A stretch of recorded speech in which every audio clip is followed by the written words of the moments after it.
Next 2016. I'm your host, Louise Schaefer. This is the Ignite stage. And what is special about the Ignite stage, our presenters only get 5 minutes to tell you their stories, 5 minutes to share their passions, to share with you what most of them are dedicating their lives to.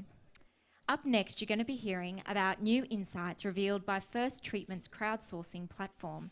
Please join me in welcoming to the stage Ofer Ben-Shachar. Welcome. Hi, thank you. My name is Ofer, and I'd like to talk to you a little bit about my personal journey and what got me to start Health Outcome, and then some insight for our massive patient outcome data that we achieved so far. I've always been an active person. I'm a cyclist and a windsurfer, and I love the outdoors, but over the years I had my set of injuries. One of the injuries was to the peroneal nerve to the right of my knee. And I was sent to the best doctors around and ended up with the one that later I discovered his nickname was because he was so prolific. He actually told me, I didn't know that at the time, he told me that he can take care of my situation and that I'll be able to do my wildflower triathlon in 6 weeks. So I trusted myself to him. The consequences was that not only I didn't do my triathlon, I wasn't able to run, bike, or actually sit without pain or even drive with my right foot for 6 years. I learned to drive with my left foot, but my quality of life was shot. And my astonishment was that nobody from the medical establishment followed up on my surgery. You know, similar experience to other people here. Nobody asked my outcome of the surgery, neither the doctor, the clinic, or the insurance company. Nobody cared or learned from my experience. And so the question is, what kind of health patient outcome data exists today? And unfortunately, the answer is the only outcome data that exists is the ultimate outcome, which is death. Other than that, there's no meaningful patient outcome information available. Nothing. You know, I found it quite astonishing. And this is despite the fact that there are over 51 million surgeries in the US. That's 1 for every 6 person in the US every year. And so the result is that a full third of all healthcare procedures are deemed unnecessary or damaging by the Institute of Medicine, the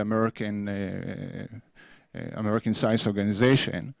And so the choice is simple, you know, how do you get outcome data? You can rely on the medical establishment, and we've seen where that gets you, or you can go to the patient directly. And this is exactly the reason we decided to create healthoutcome.org. And so what healthoutcome.org is, it's a crowdsourcing website for people to rate their own outcome. And so you can compare both invasive and non-invasive medical treatment. In a very few short months, we accumulate over 80,000 treatment rating from patient. And what we found out that if you give people a very easy to use intuitive questionnaires, they'll gladly contribute the data, both their treatment outcome information, as well as rich biographical and medical data. And so as a result of that, we've seen that with 5,000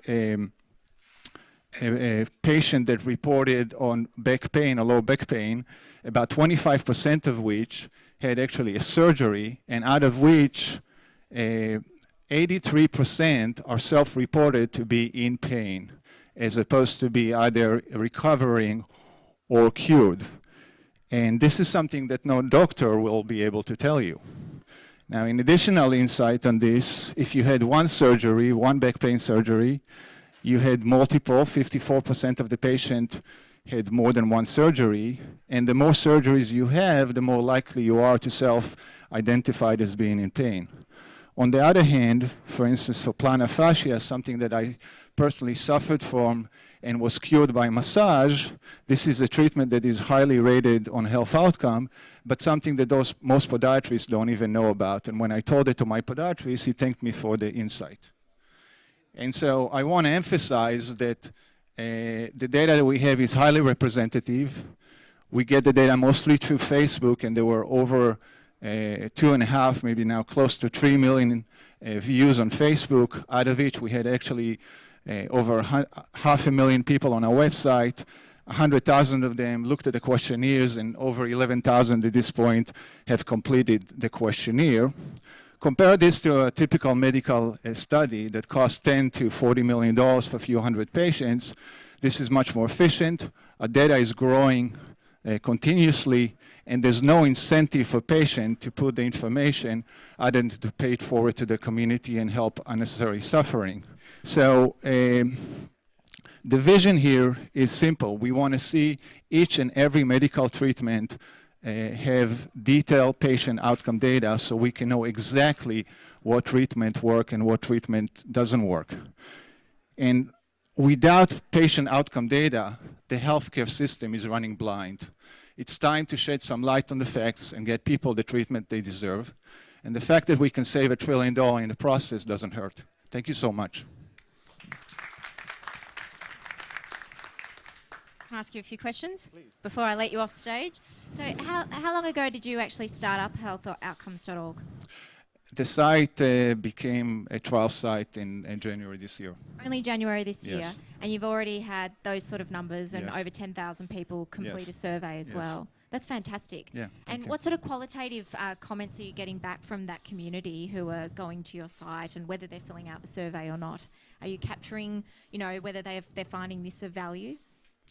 Yeah, we have, there's net promoter score that are very high. People love the site and they think that it's highly useful. That's the reason they are, putting the information. And some of the reviews are very illuminating. Some of them are very actually sad because, there's people that had 5 or 6 back surgeries that are, that are in pain every day and they're asking for help.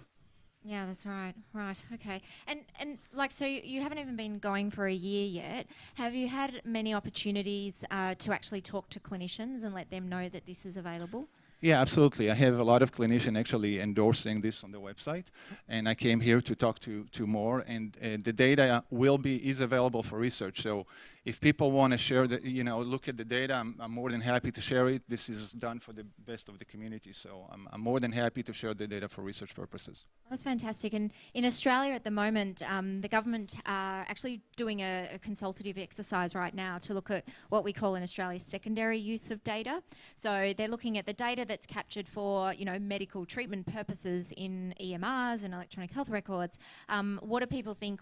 How should that data be used for other uses, which are predominantly research-based? So I'll certainly let them know that this is an opportunity and something they should be looking at as part of their reviews. Love to talk to them. Excellent. Appreciate Well, it. look, thank you very much for sharing your story, and please, everyone, put your hands together. Thank you. Thank you.